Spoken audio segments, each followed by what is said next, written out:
Olha, a gente não estava nem pensando em falar desse filme. A gente tinha outros assuntos para tratar no momento, mas tê-lo assistido nos fez mudar muito de ideia. Assim que ficamos sabendo que esse filme seria lançado, sim, nós aqui no estúdio ficamos muito felizes com isso. Seria uma celebração de 70 anos do lagartão radioativo que inaugurou todo o gênero tokusatsu. E isso nos deixou muito felizes. Isso é até, de fato, vermos o filme e vermos que ele é, felizmente, bem mais do que isso. Godzilla Minus One visa ser inicialmente uma prequel, se instalando na cronologia oficial dos monstros gigantes japoneses, antes mesmo da história contada em seu primeiro filme, lá de 1954. E para entendermos a grandiosidade e profundidade desse filme de agora, a gente tem que falar, e muito, não só do filme original, mas do contexto em que ele se instalava. O Godzilla de 1954, naturalmente, foi lançado 9 anos após o traumático fim da Segunda Guerra Mundial para o Japão. E lá, a comoção do público foi evidente. As pessoas saíam aos prantos do cinema, relembrando os momentos terríveis, não só das 2 bombas nucleares, mas também dos talvez milhares de bombardeios que virtualmente todo o território japonês sofreu.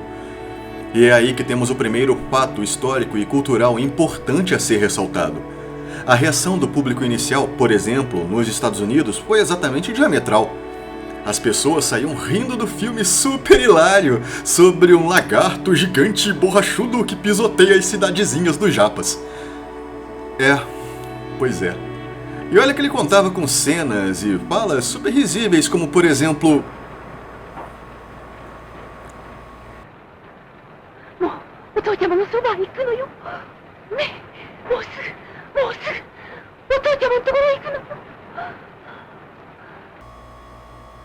Pois é, né? Para entendermos também como o filme original foi sensível para o Japão, precisamos entender primeiro como o Japão era durante a Era Showa. A restauração Meiji já podia ter sido considerada encerrada, o que significava um Japão cada vez mais industrializado, modernizado e, não tendo como evitar isso também, ocidentalizado. Não raramente rápido demais, segundo alguns japoneses. Muitos viam essa ocidentalização com medo, e em alguns casos de que a cultura ou o próprio país se perdessem diante das ambições de alguns que eram considerados demônios estrangeiros. O sentimento expresso de um Japão pequenino diante do resto do mundo inteiro, prestes a engoli-lo, foi muito bem expresso, por exemplo, na Grande Onda de Kanagawa. A opção de resistência mais viável a tudo isso que as pessoas viam era o fortalecimento militar do país. E quando você tem uma grande força militar misturada com ultranacionalismo, você pode imaginar no que tipo de problema isso vai levar. E assim como esperado, assim que encontraram uma oportunidade e um motivo de uma guerra mundial, os militares japoneses partem numa campanha de expansão territorial que os outros países da Ásia vão se lembrar muito bem, e não por boas razões.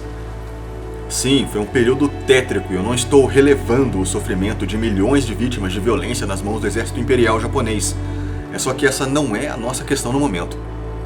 O problema de todo esse mecanismo militar japonês, por mais fantástico e poderoso que fosse, e sinceramente nem era tanto assim, era a necessidade de recursos para alimentar essa máquina de guerra durante tanto tempo. Então, quando os americanos resolvem construir uma base militar no Havaí, o plano do alto comando militar japonês foi o mais óbvio possível: atacar Pearl Harbor, se apossar dos recursos dali e talvez até mesmo intimidar o muito maior Estados Unidos da América a não se aventurar por essa região. Como a gente bem sabe, a reação foi exatamente o contrário.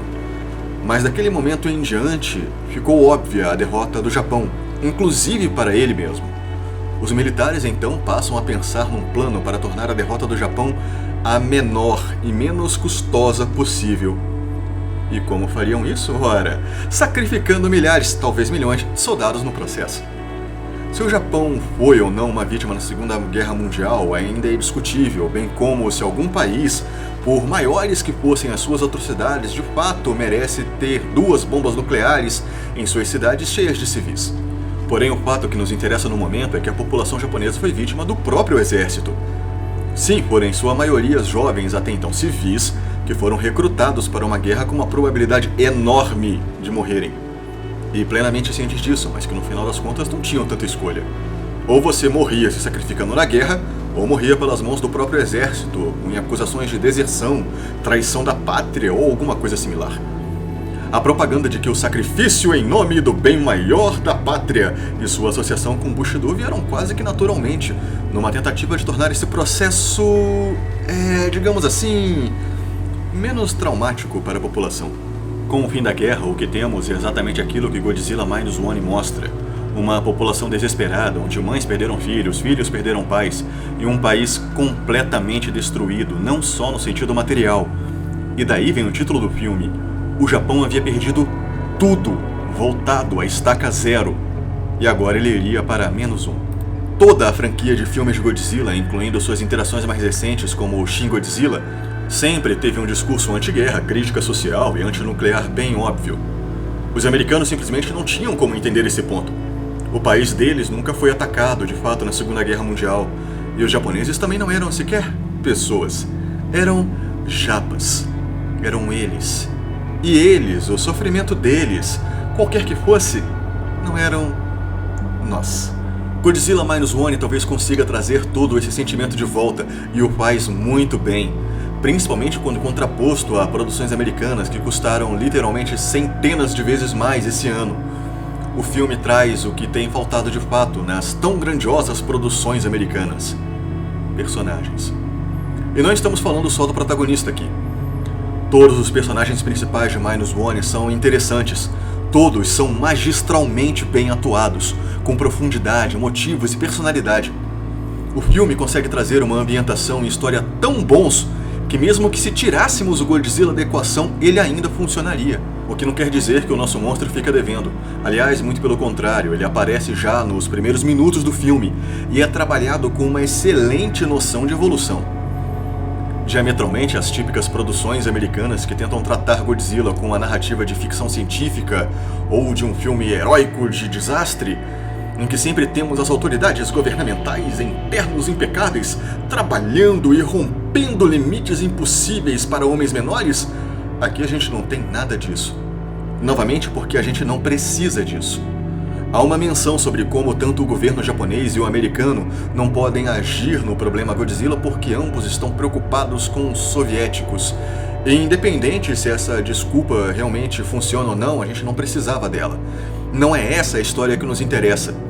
Diferentemente das narrativas americanas, nós não temos um protagonista heróico e divinal pela própria natureza que lidera os seus séculos até então incompetentes rumo ao sucesso.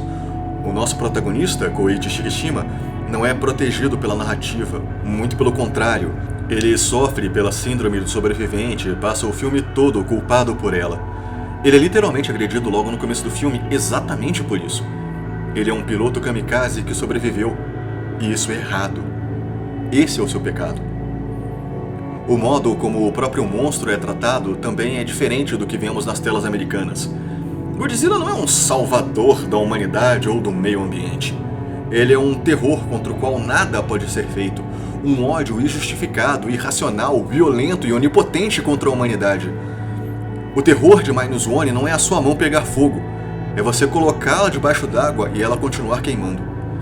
Essa sensação de desespero e impotência diante da catástrofe muito maior que você mesmo é com que os personagens do filme têm que lidar. E não o bando de amiguinhos do barulho que entra numa instalação militar de segurança de algum jeito para arrumar altas confusões e salvar o mundo. Não só Minus One entrega uma narrativa profunda, humana e comovente, algo que de fato tem faltado e muito nos blockbusters americanos.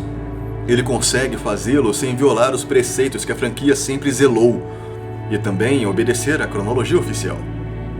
Assistir Godzilla Minus One com esses olhos, para nós, é voltarmos para 1954. E isso é muito bom.